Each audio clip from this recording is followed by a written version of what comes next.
Assalamualaikum warahmatullahi wabarakatuh. Halo anak-anak semua. Hari ini kita akan belajar tema 5, subtema 1, pembelajaran ke-5 dan ke-6 dengan muatan bahasa Indonesia, IPA, dan PPKN. Sudah siap untuk belajar hari ini? Kalau sudah siap, yuk kita mulai belajarnya. Nah, di sini ada dua orang anak yang sedang berbincang-bincang.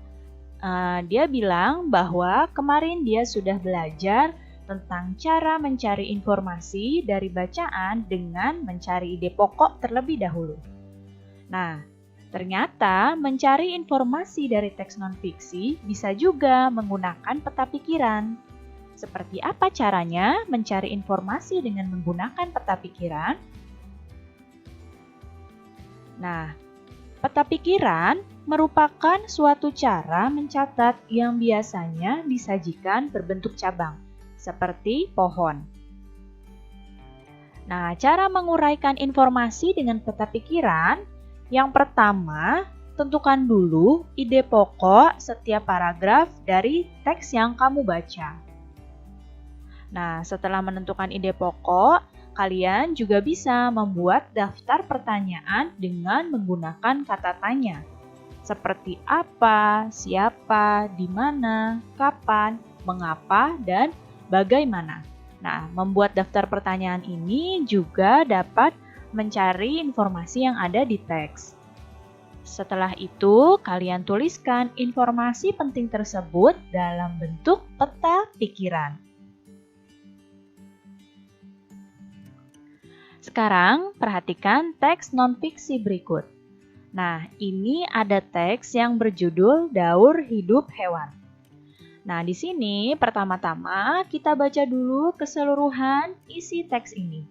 Setelah dibaca, kita akan membuat peta pikiran dan pertama-tama kita buat dulu daftar pertanyaan berdasarkan teksnya. Nah, di sini kita akan coba membuat daftar pertanyaan. Yang pertama, pertanyaannya, apa yang dimaksud dengan daur hidup? Nah, jawabannya tentu saja ada di sini. Kemudian pertanyaan yang kedua, berapa jenis metamorfosis yang ada? Kemudian pertanyaan yang ketiga, bagaimana proses daur hidup kupu-kupu? Nah, kita sudah mendapatkan daftar pertanyaan berdasarkan teks. Nah, daftar pertanyaan ini harus sesuai yang ada di teks ya, dan jawabannya tentu saja harus ada pada teks yang kamu baca. Nah, setelah membuat daftar pertanyaan, kita akan membuat peta pikiran. Pertama kita buat dulu nih, yang tengah-tengah ini adalah judulnya, yaitu Daur Hidup Hewan. Ya, ini judul teksnya kita buat sebagai di tengah-tengah sini. Kemudian cabang yang pertama. Cabang yang pertama adalah jawaban dari pertanyaan yang pertama. Apa yang dimaksud dengan daur hidup? Nah, jawabannya ditulis di kotak sini. Daur hidup adalah tahapan pertumbuhan dan perkembangan suatu hewan. Kemudian, cabang yang kedua, di sini adalah ada berapa jenis metamorfosis yang ada. Cabang yang kedua ini yang warna merah. Di sini ada dua jenis metamorfosis, yaitu metamorfosis sempurna dan tidak sempurna. Kemudian, cabang yang ketiga yang warna biru, ini adalah jawaban pertanyaan yang ketiga. Bagaimana proses daur hidup kupu-kupu? Nah, jawabannya yang ini. Proses daur hidup kupu-kupu mulai dari telur, ulat, kepompong, kemudian kupu-kupu. Nah, jadi dengan peta pikiran seperti ini, kita dapat mengetahui informasi penting yang ada pada teks non-fiksi.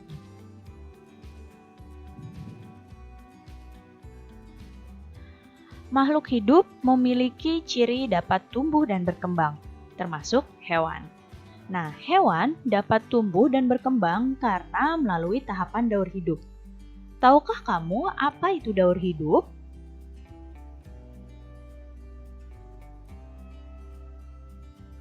Nah, daur hidup adalah proses perubahan bentuk yang dialami makhluk hidup sepanjang hidupnya.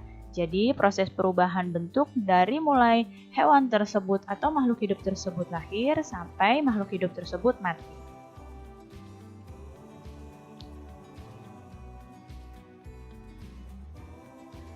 Daur hidup hewan itu dibagi menjadi dua, yaitu daur hidup hewan yang tidak bermetamorfosis, yaitu daur hidup hewan di sini yang tanpa metamorfosis adalah hewan yang memiliki bentuk tubuh yang sama dari lahir hingga dewasa.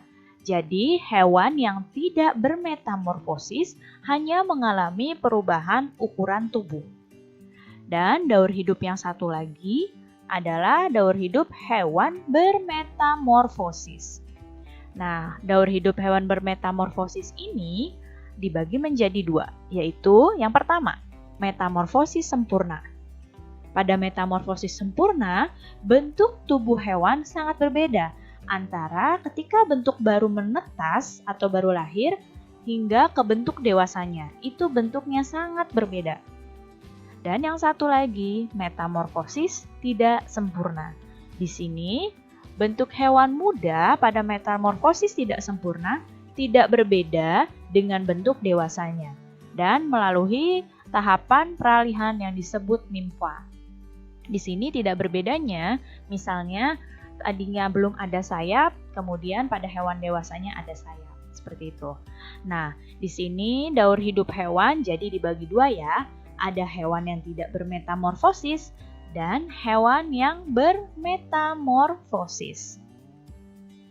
Sekarang kita akan bahas yang pertama, hewan yang tidak bermetamorfosis.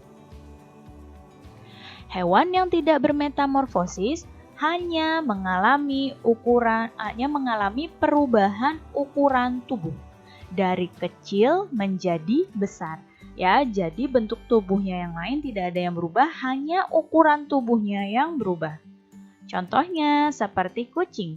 Kucing mulai dari kucing tersebut lahir, jadi anak kucing, kucing muda, hingga kucing dewasa, bentuknya sama.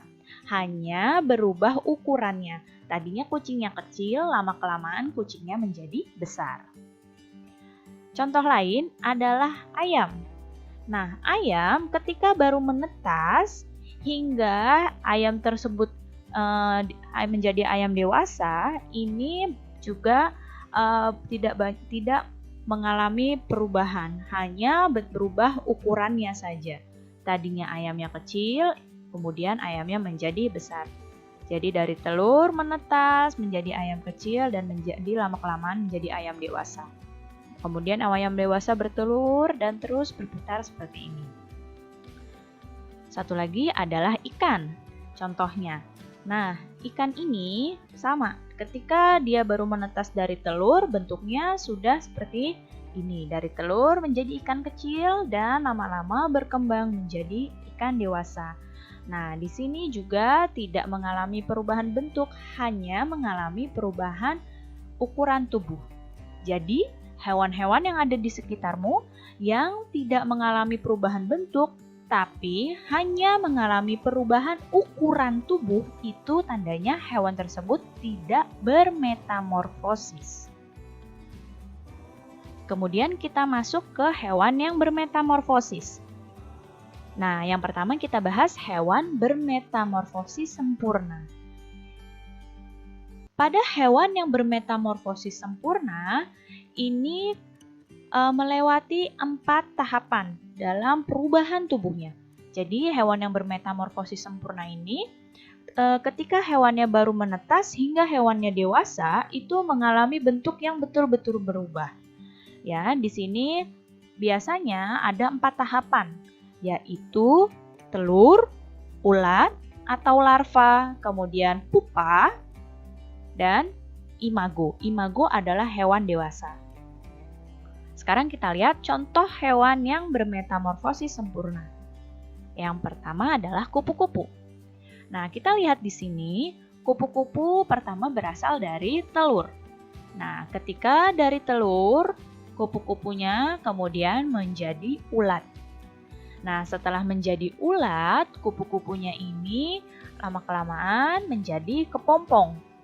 Nah, setelah jadi kepompong, nanti kupu-kupunya ulatnya ini akan berubah menjadi kupu-kupu. Nah, kupu-kupu dewasa bertelur lagi, kemudian ulat, kepompong, kemudian jadi kupu-kupu, terus berputar.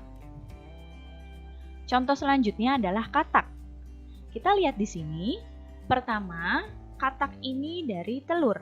Nah, telur katak di sini menetas menjadi berudu. Lihat bentuknya, berudu, dari berudu ke katak muda. Dari katak muda kemudian menjadi katak dewasa. Katak dewasa kemudian bertelur, berudu, kemudian menjadi katak muda, menjadi katak dewasa lagi. Terus berputar. Dan contoh selanjutnya adalah nyamuk. Pertama, nyamuk itu dari telur. Kemudian dari telur menjadi jentik. Dari jentik-jentik kemudian melewati fase pupa, kemudian dari pupa menjadi nyamuk dewasa. Nah, dari hewan-hewan yang mengalami metamorfosis sempurna ini, bisa kalian lihat bentuk hewannya ketika dari telur sampai hewan itu dewasa bentuknya berbeda-beda. Itulah mengapa hewan-hewan ini disebut bermetamorfosis sempurna. Kemudian kita akan bahas hewan yang bermetamorfosis tidak sempurna. Nah, di sini hewan yang bermetamorfosis tidak sempurna melewati 3 tahapan. Jadi dari telur, kemudian nimfa, dan imago, yaitu hewan dewasa. Apa saja contoh hewan yang bermetamorfosis tidak sempurna? Pertama adalah kecoa. Nah, di sini kecoa pertama dari telur. Telur ini menetas, kemudian menjadi nimfa. Dari nimfa menjadi imago. Jadi tidak melewati fase pupa atau fase kepompong. Jadi dari nimfa kemudian imago. Nah, di sini nimfanya belum ada sayapnya, kemudian sayapnya berkembang ketika kecoa ini dewasa. Contoh berikutnya adalah belalang. Nah, belalang juga sama. Di sini dari telur, kemudian nimfa, kemudian imago. Selanjutnya contohnya adalah capung. Capung pun sama. Di sini dari telur, kemudian nimfa atau capung kecil, dan menjadi imago atau capung dewasa. Nah, di sini bentuk tubuhnya memang sekilas mirip, tapi belum ada bagian tubuhnya yang belum terbentuk ketika hewan ini menjadi nimfa. Contohnya belum ada sayapnya. Ya, jadi hewan-hewan ini disebut metamorfosisnya tidak sempurna. Nah, lihat kalian di sini ada anak-anak yang sedang berdiskusi. Jadi, mereka mendapat tugas tentang metamorfosis hewan dan mereka akan membagi kelompok untuk menyelesaikan tugas tersebut. Dan di sini ada yang memberi usul sebaiknya kelompoknya dipilih dengan undian supaya adil dan tidak pilih-pilih teman. Dan ternyata mereka semua setuju karena mereka tidak bermasalah akan berkelompok dengan siapapun. Mereka mau berkelompok dengan siapapun dan mau berteman dengan siapapun. Nah, dalam mewujudkan keutuhan dan kesatuan, itu merupakan kewajiban seluruh bangsa Indonesia. Sebagai warga negara, kita berkewajiban menjaga persatuan dan kesatuan dalam lingkungan sehari-hari. Persatuan dan kesatuan negara kita merupakan modal penting dalam pembangunan bangsa.